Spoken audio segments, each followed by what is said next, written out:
Police सफलता 24 घंटा पूर्वर उद्धार कला 12 तुला सुना नगद टंका 17/8/2024 गत 15 तारीख विलंबित राति खलिकोट थाना और भेजीपुर फांडी अंतर्गत पथरा पंचायत 2 नंबर कंडरा साहि पुष्पांजलि टहलंक घर चोरी जाइतिबा 12 तुला सुना और नगद टंका भेजीपुर पुलिस 24 घंटा पूर्वर उद्धार करी गृहकर्ता हस्तांतर करथिबा जणा पड़िछि। सूचना अनुसार गत कंडरापड़ारे थिबा पुष्पांजलि टहलंक स्वामी जनार्दन टहला भुवनेश्वर रे रहथबा बेले पुओ ब्रह्मपुर रे गाड़ी चालक भाबे काम करे।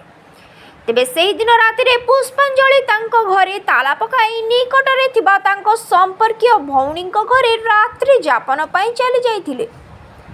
यार सुजोग नहीं तांको घर ग्रिल ले लागिथिबा ताला काटी घरे पसी दुर्बृत्त आलमीरा भांगी 12 तुला ओजनर सुना अलंकार और नगद टंका नहीं चंपट मारिथिले।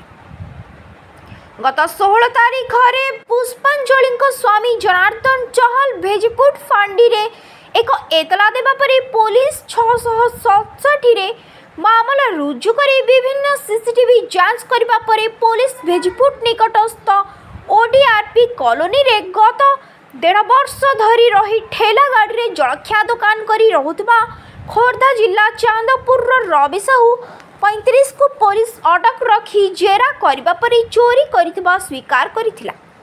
तेबे भेजीपुर फांडी अधिकारी देवाशीष मिश्र और खलिकोट थाना अधिकारी नरेश साहू और अन्य पुलिस कर्मचारी माने उक्त आसामी रहुतबा ओडीआरपी घर खानतलास करी रविर घरे थिबा आलमारी 35.07 ग्राम सुना और 109.46 ग्राम रूपा अलंकार और नगद 12,000 टंका जबत करने सह चोरी करितबा आसामी रवि को गिरफ्त करी कोर्ट चालान करा जायछि। आसंताकाली पुलिस जनार्दन चहलंक घर को जाई ग्रामवासी उपस्थिति रे जबत अलंकार और नगद टंका हस्तांतर कराजिबो बोली पुलिस सूत्ररु जणा पड़िछि। Khallikote Madhab Behera report IJP news. गत 15 तारीख रात्रि रे आमर पथरा ग्राम पंचायत कंडरापड़ा एरिया गोटे घर गोटे दुर्बृत्त किसी सुना रूपा अलंकार एवं पैसा चोरी कर नेतला। ए संबंध में काली थाना रे कंप्लेनेंट रिपोर्ट देवा पर आम थाना रे केस नंबर 667 डेटेड 16/6/2024 रे केस रुजु होता। केस तदंत भार आमर भेजीपुर फांडी अधिकारी देवाशीष मिश्र नेतले काली रिपोर्ट पर तदंत आरंभ करते तदंतरू से किसी सुराग पाई जनक घरे चढ़ऊ करते से चढ़ऊ समय समस्त स्वर्ण अलंकार रूपा अलंकार एवं कैश सबू जबत करते